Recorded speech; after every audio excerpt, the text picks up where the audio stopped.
Today, I want to take just a minute to talk to you about what happened on that first Holy Monday of Holy Week. And that is that Jesus cleansed the temple. John says it this way in John, the second chapter. When it was almost time for the Passover, Jesus went up to Jerusalem. In the temple courts, he found people selling cattle, sheep, and doves, and others sitting at tables exchanging money. So he made a whip out of cords and drove all from the temple courts, both sheep and cattle. He scattered the coins of the money changers and overturned their tables. And to those who sold doves, he said, "Get these out of here. Stop turning my Father's house into a market." Now, I want to come forward 2,000 years to when I was a youth leader at Second United Methodist Church in Knoxville. If you're familiar with that church, we were set up one Sunday in the basement with a youth bake sale to go on a trip, to raise funds for a trip.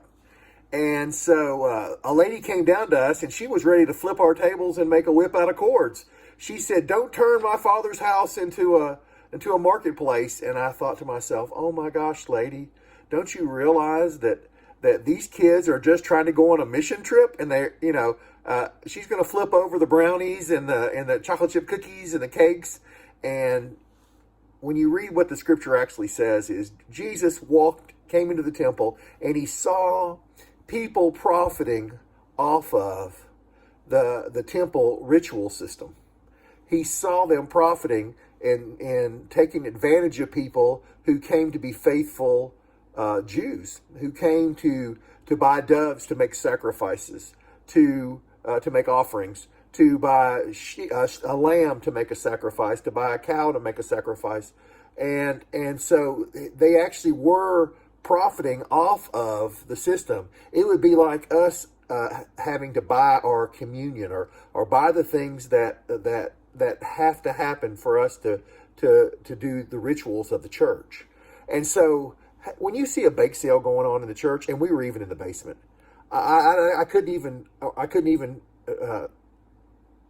partially, I was speechless there for a second if you didn't notice. I could not even try.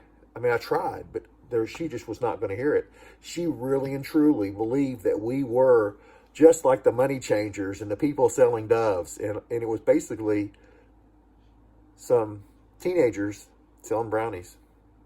So when you see somebody selling brownies for a youth trip or something, buy the brownies and realize that you're just investing in the future, not trying to take somebody and turn the church into a marketplace. Have a great Monday.